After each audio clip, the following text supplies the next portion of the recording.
ಆತ್ಮೀಯ 4 ಸಾರಿಗೆ ನಿಗಮದ ನೌಕರ ಬಂಧುಗಳೇ ನಮಸ್ಕಾರ. ಬಂಧುಗಳೇ, ನಿನ್ನೆ ನಾನು ಏನು ರಾಜ್ಯಪಾಲರಿಗೆ ನಾವು ಏನು ಮನವಿ ಕೊಟ್ಟಿದ್ವಿ ಮತ್ತು ಸ್ಪೀಕರ್ ಅವ್ರಿಗೆ ಏನು ಮನವಿ ಕೊಟ್ಟಿದ್ವಿ ಆ ವಿಚಾರದಲ್ಲಿ ನಿನ್ನೆ ವಿಚಾರಿಸಿದಾಗ ಅವರು ಕಚೇರಿನಲ್ಲೇ ಅಂದರೆ ರಾಜಭವನದಲ್ಲಿ ರಾಜ್ಯಪಾಲರ ಹತ್ರನೇ ಇನ್ನೂ ಕೂಡ ಇದೆ, ಇನ್ನೊಂದು 4-5 ಡೇಸ್ನಲ್ಲಿ ತಿಳಿಸ್ತೇವೆ ಅನ್ನುವಂಥ ವಿಚಾರ ಹೇಳಿದ್ದಾರೆ.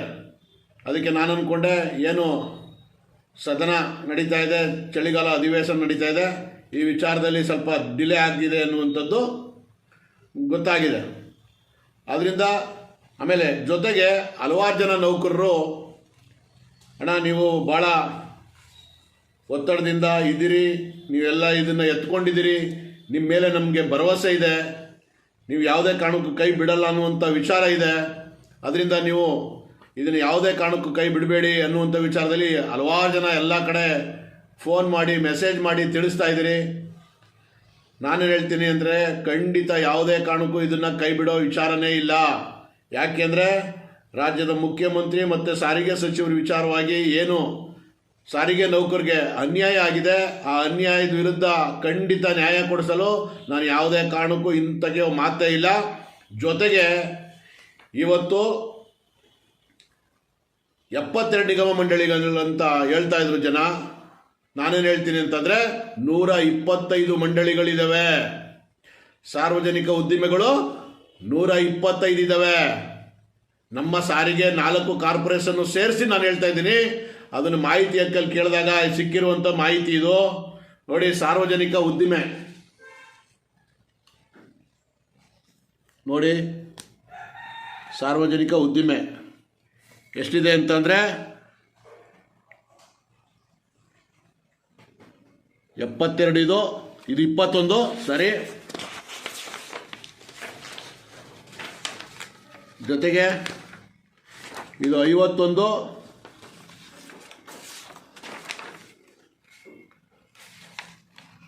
ಎಪ್ಪತ್ತ7,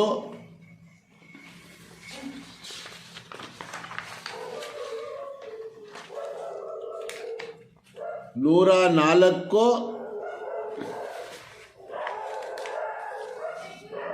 125, ಟೋಟಲಿ 125 ಉದ್ದಿಮೆಗಳಿರುವಂಥದ್ದು, 4 ಕಾರ್ಪೊರೇಷನ್ ಸೇರಿ.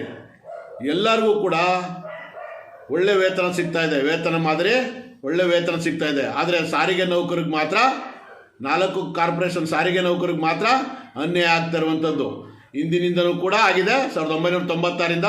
ಅದಕ್ಕೆ ನಾನು ರಾಜ್ಯಪಾಲರಿಗೆ ಮತ್ತು ಸ್ಪೀಕರ್ ಅವ್ರಿಗೆ ದೂರು ಕೊಟ್ಟಿರುವಂಥದ್ದು, ಇವರೇ ಹೇಳಿರುವಂಥದ್ದನ್ನು ವೈಲೆನ್ಸ್ ಮಾಡ್ತಾ ಇದ್ದಾರೆ, ಇವ್ರ ಮೇಲೆ ತನಿಖೆ ಮಾಡಿ ಕ್ರಮ ಆಗಬೇಕು ಅನ್ನುವಂಥ ವಿಚಾರದಲ್ಲಿ ನಾನೀಗ ಆಲ್ರೆಡಿ ದೂರು ಕೊಟ್ಟಿರುವಂಥದ್ದು. ಅದನ್ನು ನಾನು ಹೋಗಿ ವಿಚಾರಿಸಿದಾಗ ಇನ್ನೊಂದು 4-5 ಡೇಸು, ಇನ್ನಂದರೆ ಒಂದು 18 ಡೇಸ್ ಆಗ್ಬೋದೇನೋ, ವಿಚಾರಿಸಿ ಬಂದು ಹೇಳ್ತೀನಿ ಅಂತೇಳಿ ತಿಳಿಸಿದ್ದಾರೆ. ನೋಡೋಣ, ಯಾವುದೇ ಕಾರಣಕ್ಕೂ ನಾನು ಈ ವಿಚಾರದಲ್ಲಿ ಕೈ ಬಿಡೋದಿಲ್ಲ. ನೀವು ಯಾರು ಈ ವಿಚಾರದಲ್ಲಿ ಗೊಂದಲ ಆಗೋದು ಬೇಡ. ಜೊತೆಗೆ ಇವತ್ತಿನ ಸ್ಥಿತಿಗತಿಗಳನ್ನ ನೋಡ್ತಾ ಇದ್ರೆ ತುಂಬ ನೋವಾಗುತ್ತೆ. ನೌಕರು ಇವತ್ತು ತುಂಬ ಕಷ್ಟದಲ್ಲಿದ್ದಾರೆ, ಇವತ್ತು ಜೀವನ ಮಾಡೋಕ್ಕಾಗಲ್ಲ ಅನ್ನುವಂಥ ಪರಿಸ್ಥಿತಿಲಿದ್ದಾರೆ. ಇಷ್ಟು 125 ಸಾರ್ವಜನಿಕ ಉದ್ದಿಮೆಗಳಿವೆ. ಆ ಉದ್ದಿಮೆಗಳಲ್ಲಿ 4 ಉದ್ದಿಮೆಗಳು ಅಂದರೆ ನಮ್ಮವು, ಎಲ್ಲ ಸರ್ಕಾರದ ಅಂಡರಲ್ಲಿರುವಂಥ ಉದ್ದಿಮೆಗಳಿವು, ಬೇರೆ ಎಲ್ಲೂ ಅಲ್ಲ, ಸರ್ಕಾರದ ಅಂಡರಲ್ಲಿ ಇರುವಂಥವು. ಆದರೆ ನಮ್ಮ 4 ಕಾರ್ಪೊರೇಷನ್ಗೆ ಮಾತ್ರ ಕೆಲಸ ಒತ್ತಡ ಜಾಸ್ತಿ, ಆದರೆ ಸಂಬಳ ಕಮ್ಮಿ. ಇದು ಯಾವ ಅನ್ಯಾಯ? ಅದರಿಂದ ಈ ವಿಚಾರದಲ್ಲಿ ಯಾವುದೇ ವಿಚಾರದಲ್ಲಿ ಕೈ ಬಿಡೋ ವಿಚಾರ ಇಲ್ಲ. ಮುಂದೆ ಖಂಡಿತ ತಗೊಂಡು ಹೋಗ್ತೇನೆ. ನಿಮ್ಮ ಬೆಂಬಲ ನನಗೆ ಇರುತ್ತೆ ಅಂತ ಹೇಳಿ ನಾನು ಭಾವಿಸ್ತೇನೆ. ಜೊತೆಗೆ ಇವತ್ತಿನ ಪರಿಸ್ಥಿತಿ, ಈ ಸಂಘಟನೆಗಳ ವಿಚಾರಕ್ಕೆ ಬಂದರೆ ನೋಡಿ, ನಾನು ಹಿಂದಿನಿಂದನೂ ಕೂಡ ಎಲ್ಲ ಒಗ್ಗಟ್ಟಾಗಿ ನೌಕರಿಗೆ ನ್ಯಾಯ ಕೊಡಿಸಿ ಅಂತ ಹೇಳಿ ಪರಿಯಾಗಿ ಬೇಡ್ಕೊಂಡಿದ್ದಂಥದ್ದು ತಮಗೆಲ್ಲ ಗೊತ್ತಿದೆ. ಹಿಂದಿನ ವಿಡಿಯೋಗಳೆಲ್ಲ ತಾವೆಲ್ಲ ಆಲಿಸಿದಿರಿ. ನಾನು ಹೇಳ್ತಾ ಇರುವಂಥದ್ದು ಅದು ಮುಂದುವರೆದು ಈಗ ನಿನ್ನೆನೋ ಮೊನ್ನೆನೋ ನಾನು ಸಾಮಾಜಿಕ ಜಾಲತಾಣದಲ್ಲಿ ನೋಡಿದೆ, ಕೂಟದವರು ಪತ್ರ ಬರೆದಿದ್ದಾರೆ ಜಂಟಿ ಸಂಘಟನೆಗೆ ಅಂತೇಳಿ. ಕೆಲವೊಂದಷ್ಟು ಜನ ನನಗೆ ಹಲವಾರು ಜನ ಫೋನ್ ಮಾಡಿ ಏನಪ್ಪ ತಿಳಿಸ್ತಾ ಇದ್ದಾರೆ ಅಂತಂದರೆ, ಅಣ್ಣ ನೋಡಿ ಈಗಾರು ಮುಂದಕ್ಕೆ ಬಂದಿದ್ದಾರೆ, ಒಂದು ಎಲ್ಲ ಒಗ್ಗೂಡಿಸಿ ನ್ಯಾಯ ಕೊಡಿಸಿ ಅಂತೇಳಿ ಹೇಳ್ತಾ ಇರುವಂಥದ್ದು. ಜೊತೆಗೆ ಇನ್ನೊಂದು ಏನು ಹೇಳ್ತಾ ಇದ್ದಾರೆ ಅಂದರೆ, ಈ ಕೂಡ್ತವರು ಒಂಟಿ ಅಂದರೆ ಏಕಪಕ್ಷೀಯವಾಗಿ ನಿರ್ಧಾರ ತಗೊಂಡಿರ್ಬೋದೇನೋ ಅನ್ನುವಂಥದ್ದು ಎದ್ದು ಕಾಣ್ತಾ ಇದೆ ಅಂತ ಹೇಳಿ ನನಗೆ ದೂರ ಹೇಳ್ತಾ ಇದ್ದಾರೆ. ನನಗೆ ಗೊತ್ತಿಲ್ಲ ಯಾವ ರೀತಿ ಅಂತೇಳಿ. ಅಂದರೆ ಒಕ್ಕೂಟ ಅಂತ ಹೇಳಿದ್ಮೇಲೆ ಒಕ್ಕೂಟದಿಂದ ಅವರು ಜಂಟಿಯವ್ರಿಗೆ ಲೆಟ್ರ್ ಮಾಡಬೇಕಾಗಿತ್ತು. ಅಲ್ಲೂ ಕೂಡ ಒಕ್ಕೂಟದಲ್ಲಿ ಇರುವಂಥ ಸಂಘಟನೆಗಳನ್ನ ಯಾರು ಇವರು ಮಾತಾಡಿದಾರಾ ಇಲ್ವಾ, ಅವ್ರ ಜೊತೆ ಚರ್ಚೆ ಮಾಡಿದಾರಾ ಇಲ್ವಾ, ಅವ್ರ ಅಭಿಪ್ರಾಯ ತಗೊಂಡಿದ್ದಾರಾ ಇಲ್ವಾ ಅನ್ನೋದು ನಮಗೆ ಗೊತ್ತಿಲ್ಲ. ನೌಕರು ದೂರ ಹೇಳ್ತಾ ಇರುವಂಥದ್ದು, ಇವರು ಕೂಟದ ಲೆಟ್ರೇಡಲ್ಲಿ ಕೊಟ್ಟಿದ್ದಾರೆ, ಒಕ್ಕೂಟದಿಂದ ಅವ್ರು ಎಲ್ಲರದ್ದು ಸಹಿ ಪಡೆದು ಕೊಡ್ಬೋದಾಗಿತ್ತು, ಯಾಕೆ ಕೊಟ್ಟಿಲ್ಲ, ಇಲ್ಲೂ ಕೂಡ ಗೊಂದಲ ಮಾಡ್ತಾ ಇದ್ದಾರೆ ಅಂತ ಹೇಳ್ತಾ ಇದ್ದಾರೆ. ಆದರೆ ನಾನು ಕೂಟದವ್ರಿಗೆ ನಾನು ಕೇಳೋದಿಷ್ಟೇ, ಅಲ್ಲ ನೀವು ಯಾಕೆ ಈ ರೀತಿ ಒಕ್ಕೂಟದಿಂದ ನೀವು ಲೆಟ್ರ್ ಕೊಡ್ಬೋದಾಗಿತ್ತು? ಈಗ ಜಂಟಿಯವರು ಎಲ್ಲಾರ ಲೆಟ್ರ್ ಕೊಟ್ಟರೆ ಅವ್ರದ್ದೆಲ್ಲ ಸಹಿ ಹಾಕಿ ಕೊಟ್ಟಿರ್ತಾರಲ್ವಾ, ಪೇಪರ್ಗಾಗಲಿ ಮತ್ತೊಂದಕ್ಕಾಗಲಿ. ಅದೇ ರೀತಿ ನೀವು ಒಕ್ಕೂಟದಲ್ಲಿ ಎಷ್ಟು ಸಂಘಟನೆಗಳಿದ್ದಾವೆ ಆ ಸಂಘಟನೆಯವರೆಲ್ಲರೂ ಸೇರಿ ಸಹಿ ಮಾಡಿ ಲೆಟ್ರ್ ಕೊಡ್ಬೋದಾಗಿತ್ತು, ಯಾಕೆ ಆ ಥರ ಕೊಟ್ಟಿಲ್ಲ ನೀವು? ನೌಕರಿಗೆ ಗೊಂದಲ ಮಾಡುವಂಥ ಕೆಲಸಗಳಾಗ್ತಾ ಇದ್ದಾವೆ. ನೌಕರು ಇಲ್ಲಿ ಆರೋಪ ಮಾಡ್ತಾ ಇರುವಂಥದ್ದು ಇದು ಸರಿಯಲ್ಲ. ಈಗಲೂ ಕೂಡ ಕಾಲ ಮಿಂಚಿಲ್ಲ, ಒಗ್ಗೂಡಿ ಎಲ್ಲರೂ ಸೇರಿ ನ್ಯಾಯ ಕೊಡಿಸಲಿಕ್ಕೆ ನೀವು ಮಾಡ್ತೀರಾ ಇಲ್ವಾ ಹೇಳಿ. ನೀವೇನು ಮಾಡ್ತೀರೋ ಬಿಡ್ತೀರೋ ನನಗೆ ಗೊತ್ತಿಲ್ಲ. ನೀವು ಒಟ್ಟಲ್ಲಿ ಎಲ್ಲರೂ ಸೇರಿ ನೌಕರಿಗೆ ನ್ಯಾಯ ಕೊಡಿಸ್ತೀರಾ ಅಂತ ನಾನು ಭಾವಿಸಿದ್ದೀನಿ. ಕೊಡಿಸಿಲ್ಲ ಅಂದ್ರೂ ಈ ವಿಚಾರದಲ್ಲಿ ನಾನು ಯಾವುದೇ ಕಾರಣಕ್ಕೂ ಕೈ ಬಿಡೋ ವಿಚಾರ ಇಲ್ಲ.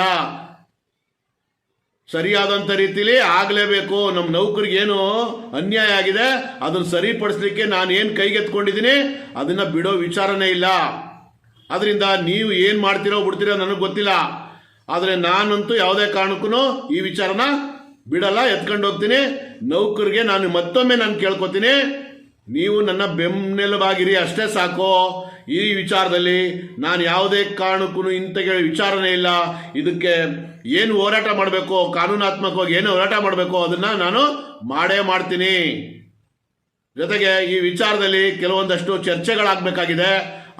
ಆ ವಿಚಾರಕ್ಕೆ ಒಂದು ದಿನಾಂಕ ಮುಂದಿನ ವಿಡಿಯೋದಲ್ಲಿ ತಿಳಿಸ್ತೇನೆ. ಆ ದಿನಾಂಕದಂದು ಒಂದು ಜಾಗದಲ್ಲಿ ಪ್ರತ್ಯೇಕವಾಗಿ ನಾವು ಮುಖ್ಯವಾಗಿ ಸೇರಬೇಕು ಅನ್ನುವಂಥ ಮನಸ್ಥಿತಿ ಇರುವಂಥವ್ರು, ನೋಡಪ್ಪ ಇವ್ರು ಕೈ ಜೋಡಿಸ್ಬೇಕು, ಇವ್ರು ಒಳ್ಳೆ ಕೆಲಸ ಮಾಡ್ತಾ ಇದ್ದಾರೆ ಅನ್ನುವಂಥ ವಿಚಾರದಲ್ಲಿ ಯಾರು ಬರ್ತೀರಾ ಅವ್ರು ಬರ್ಬೋದು. ದಯಮಾಡಿ, ಯಾಕೆ ಅಂತಂದರೆ ಇದು ಹೋರಾಟ ಮಾಡಬೇಕು, ಒಬ್ಬನೇ ಹೋರಾಟ ಮಾಡೋಕ್ಕಾಗಲ್ಲ, ಎಲ್ಲರೂ ಸೇರ್ಬೇಕಂತೇಳಿ ತೀರ್ಮಾನ ಮಾಡಿ ಎಲ್ಲರೂ ಚರ್ಚೆ ಮಾಡ್ತಾ ಇದ್ದಾರೆ. ಅಣ್ಣ ಒಂದು ಡೇಟ್ ಫಿಕ್ಸ್ ಮಾಡಿ ನಮ್ಮನ್ನು ಕರೀರಿ, ನಾವು ಬರ್ತೇವೆ ಅಂತ ಹೇಳ್ತಾ ಇದ್ದಾರೆ. ಆದ್ದರಿಂದ ಕೆಲವೊಂದಷ್ಟು ಜನಕ್ಕೆ ಬಂದು ಈ ವಿಚಾರನ ಯಾವ ರೀತಿ ತಗೊಂಡೋಗ್ಬೇಕು ಅಂತ ಹೇಳಿ ನಾನು ಆಲ್ರೆಡಿ ಏನು ಚರ್ಚೆ ಮಾಡಬೇಕು ಅದನ್ನೆಲ್ಲ ಮಾಡಿದ್ದೇವೆ. ಮುಂದಿನ ದಿನದಲ್ಲಿ ನೆಕ್ಸ್ಟ್ ವಿಡಿಯೋದಲ್ಲಿ ತಿಳಿಸಿ ಒಂದು ಡೇಟ್ ಕೊಡ್ತಾನೆ. ಆ ಡೇಟಲ್ಲಿ ಯಾವ ಜಾಗ, ಎಲ್ಲಿ, ಯಾವ ಸ್ಥಳ ಅಂತೇಳಿ ತಿಳಿಸ್ತಾನೆ. ಅಲ್ಲಿ ಸೇರಿ ನಾವು ಕೂತ್ಕೊಂಡು ಚರ್ಚೆ ಮಾಡಿ ನಾವು ಅದನ್ನು ಬಗೆಹರಿಸ್ಕೊಳ್ಳೋಣ. ಯಾಕೆಂತಂದರೆ ಈಗ ನಾವು ಕಾನೂನು ಚೌಕಟ್ಟಲ್ಲಿ ಏನು ಬೇಕು ಲೀಗಲ್ ಆಗೇ ನಾನು ಮಾಡಿರುವಂಥದ್ದು. ಮುಂದೆ ಯಾವ ರೀತಿ ಮತ್ತೆ ತಗೊಂಡೋಗ್ಬೇಕು, ನಮ್ಮೆಲ್ಲ ಬೆಂಬಲ ಇದೆ ಅಣ್ಣ, ನೀವು ಯಾವುದೇ ಕಾರಣಕ್ಕೂ ಇಂಜರಿ ಬೇಡಿ ಅಂತೇಳಿ ಹೇಳ್ತಾ ಇದ್ದೀರಲ್ಲ, ನೀವು ಯಾರು ಆದಷ್ಟು ಬರಬೇಕು ಅನ್ನುವಂಥ ಮನಸ್ಥಿತಿ ಇದೆ. ಅವ್ರು ಖಂಡಿತ ಬಂದು ಭಾಗವಹಿಸಿ ಮುಂದೆ ಯಾವ ರೀತಿ ತಗೊಂಡೋಗ್ಲಿಕ್ಕೆ ಅನುಕೂಲ ಮಾಡಿಕೊಡ್ಬೇಕು ಅಂತೇಳಿ ನನ್ನ ಮಾತು ಮುಗಿಸಿ ಈ ವಿಚಾರನ ಎಲ್ಲ ಆದಷ್ಟು ನೌಕರಿಗೆ ಶೇರ್ ಮಾಡಿ ತಿಳಿಸಿ ಅಂತೇಳಿ ಮನವಿ ಮಾಡಿ ನನ್ನ ಮಾತು ಮುಗಿಸಿ ಸ್ನೇಹಿತರೆ, ನಮಸ್ಕಾರ.